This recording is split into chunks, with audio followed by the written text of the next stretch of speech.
Hi old school fans, I'm Dan, the old school conditioning man, and welcome to Old School Conditioning Trainings, the latest episode of the bartitsu project. If you're wondering why I'm doing karate in a bartitsu video, no, I have not gone completely mad.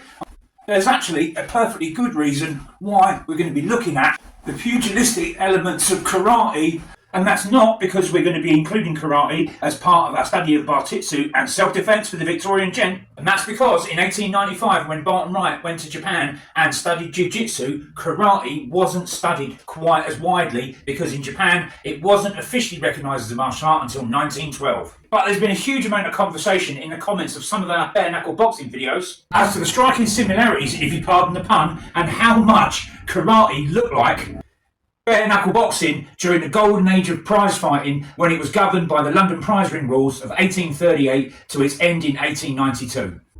So I thought, do you know what, that's a great idea and that'll be an interesting video to make.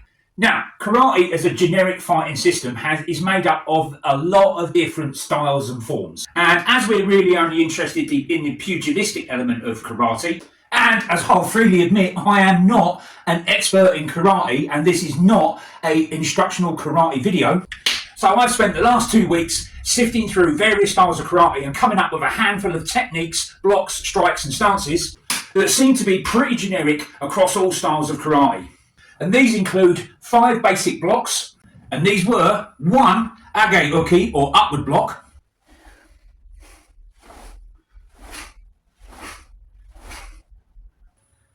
2, godambarai or low block,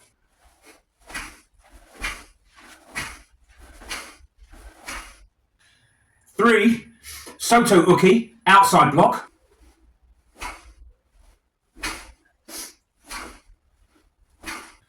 4, uchi uki, inside block,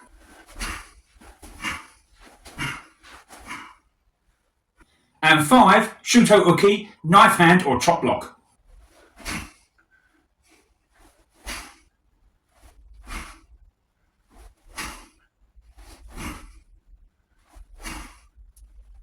Also, 2 basic fist striking techniques. Firstly, chokozuki, straight punch.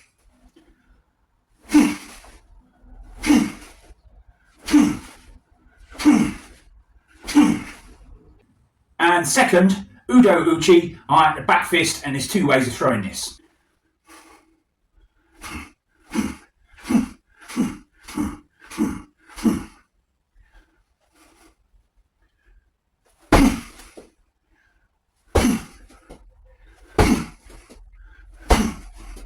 And lastly, ending up in a roughly generic kume or fighting stance that seems to be pretty general across most karate styles, okay, and actually where we're going to begin our comparison of Victorian bare-knuckle boxing to the pugilistic elements of karate. So the karate fighter, okay, because he's not kicking, is going to be fairly evenly distributed weight across both feet, so it's going to be 50-50, and his right arm, because I am right-handed, is going to be tucked back into his belt, and his left hand, his elbow is about a fist distance in front of the left-hand side of his body, okay, and he's going to be now to need to be able to move forwards and backwards, okay,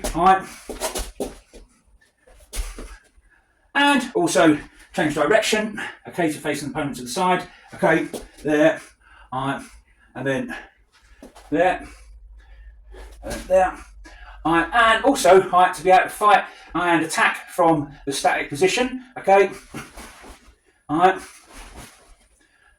also to defend himself. And also to be able to defend himself moving forwards and changing guard.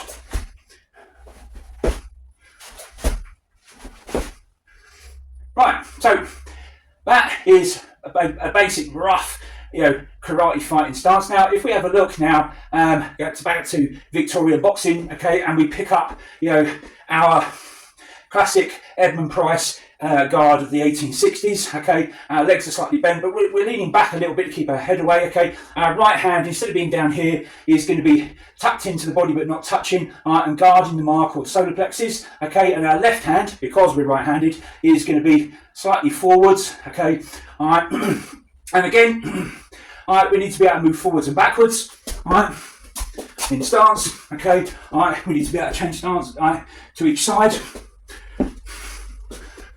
and also to the rear. All right, there. All right, and also we can also punch, all right, from the static position.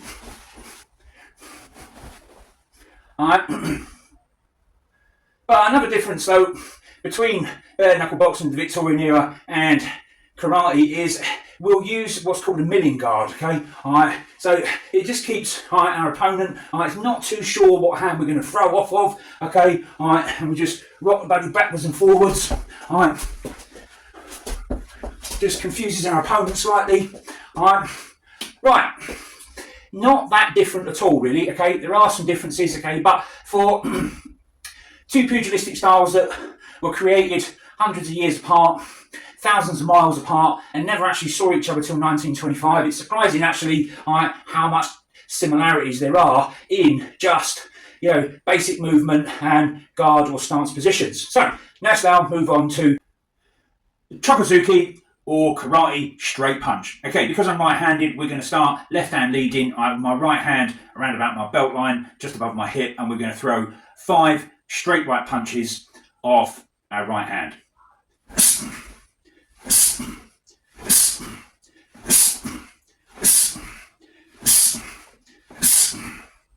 Right, and then we're going to change guards, and we'll throw 5 Chokozuki straight punches off the left hand.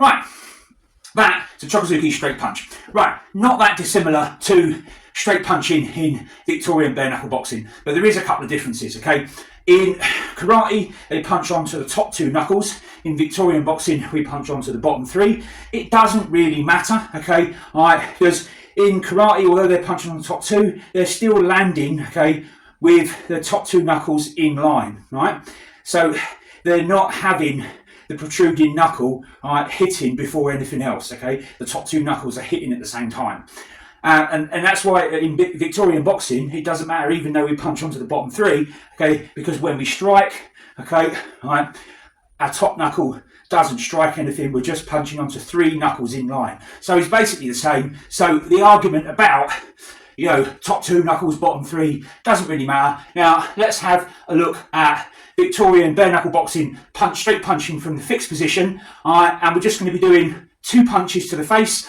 We're going to be doing 20 punches, but leading off of a different hand each time.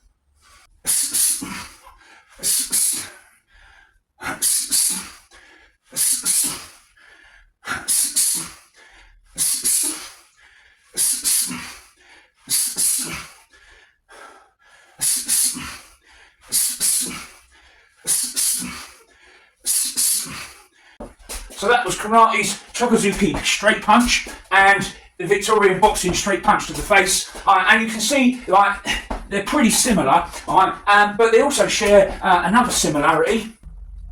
Not just they are both ambidextrous fighting styles that can throw with equal power off of either hand in fixed static position, or they can throw off lead or rear hand, no matter what leg they're advancing with, both with equal power. And if you haven't noticed it already, the main similarity and most important similarity between the 2 pugilistic styles of karate and Victorian boxing is actually what happens with the non-punching hand, okay? Because when you throw the punch, it's drawn back like that, okay? And it's not sloppy punching technique, okay, because it's helping to rotate the body, because punching power comes from rotational force there, all right? So simply for us to see how forcibly drawing the non-punching arm back gives us much more rotation in the body, which gives us more torque, and more torque gives us more punching power, we'll have one last look at karate's Chokozuki straight punch. So in left fighting stance, I'm going to throw a double reverse punch, okay? I'm not going to throw the right hand very hard, okay? I'm just going to pull hard back with the left hand, just so you can see how, just by pulling back hard with the non-punching hand, how it rotates the opposite side of the body forwards. There, all right? And you can see, all right, it's just gone straight forward, all right?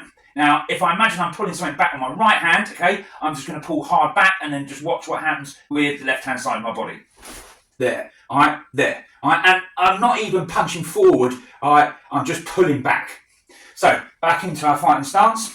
All right. Now this time, okay, I'm going to do a reverse punch and I'm going to pull back with my left hand hard and I'm going to punch forward hard with my right hand. There, okay? All right, now this time I'm going to pull back hard with my right hand and then punch forward hard with my left hand. There, all right? And you can see that gives me a lot more punching power. All right, so back. Now this time I'm going to do the double reverse punch without a break. Okay, so it'll be right hand and left hand, okay? Back to guard. All right, and I'll do it again. Back to guard. And there was another reason in karate why they drew the non-punching hand back, was because if someone was to attack and you was to block, you could grab hold of the arm, pull them in, and punch. And you could do the same in Victorian boxing under the London prize ring rules from 1838 till it finished in 1892, because not only were you allowed to punch, obviously because it's boxing, but you were also allowed trips, throws and holds. Victorian boxing would also use the use of the non-punching hand to generate rotational force and punching power with a very different kind of punch, and incidentally one which karate didn't have, and it would use it in a slightly different way, and that is with the hook punch. And again, in Victorian boxing, the hook punch is very, very different than it is in modern boxing, because boxing under the London prize ring rules of the Victorian era was a completely different sport than that of modern boxing today. So the hook punch would also look very, very different than it is today. And yeah, if I was going to throw a right hook, okay, I would have to feign the punch off of my left hand, okay, and I would throw my right hand backwards, okay, and then in and then there. All right. So let's have a look in the next clip at how the hook punch was thrown.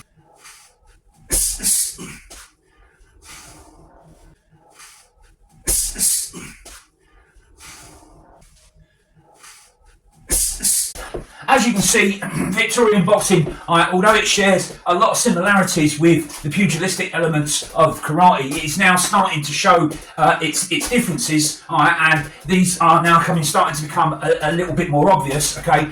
Especially because karate doesn't have a hook punch like Victorian boxing, and even in straight line punches, there is some differences in Victorian boxing than there is with the straight punch of karate, and although it's very subtle, it's going to give Victorian boxing a punching power edge over karate, even though karate is a massively powerful punching system.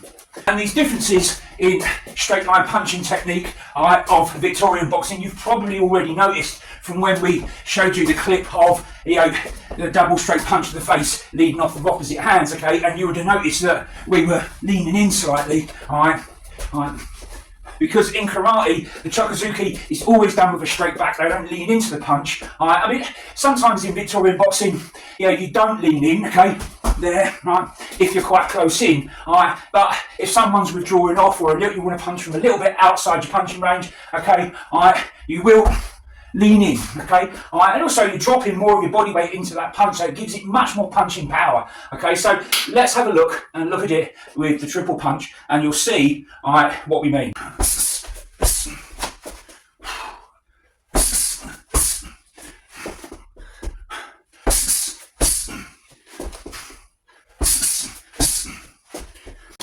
Right, so that was comparing the chokazuki straight punch of karate with the straight punch to the face of Victorian boxing under the London prize ring rules, and comparing the similarities and subtle differences between pretty much the same punch being thrown by two different pugilistic styles. And in this image here, we see an artist's impression of famous and the world's first heavyweight champion, John L. Sullivan, 1882 to 1892, clearly showing the leaning in while throwing that lead hand to get that real power out of that straight punch from the Victorian boxing era. And still used in boxing today, it is one of the only two remaining boxing techniques from the bare knuckle era that are still used in the modern day sport of boxing. But nowadays they call it the drop step. And in this image, we can see heavyweight world champion Tommy Burns, 1906 to 1908, clearly demonstrating pulling the arm back, okay, as he's throwing a forward punch. But it's not twisting his body, okay, it's just giving him extra punching energy for his forward punching hand whilst throwing in low body shots. Right, so now let's have a look at Udo Uchi, or the back fist, and see how it's thrown in karate and how it's thrown in the bare knuckle boxing era of London prize ring rules of 1838 and 1892. And you can look forward to that in part 2 of karate versus Victorian boxing, comparing bare knuckle pugilistic style, and comparing the 5 karate blocks: 1, age-uki, upward block; 2, godambarai, low block; 3, soto uki, outside block; 4, uchi-uki, inside block; 5, shuto-uki, knife hand or chop block. And comparing those 5 to the blocks and parries of Victorian boxing from the London prize ring rules of 1838 to 1892 as used in bartitsu, because that's where it gets really interesting. So don't let it be said old school conditioning training doesn't give you exciting cliffhangers. And on that note, we'll see you in part 2. I'm Dan, the Old School Conditioning Man. This has been Old School Conditioning Training. I hope you've enjoyed the video. And remember, don't be no crazy fool. Hit that subscribe button, follow Dan at Old School. Right, thanks for watching, guys, and I'll see you in part 2 in the next video.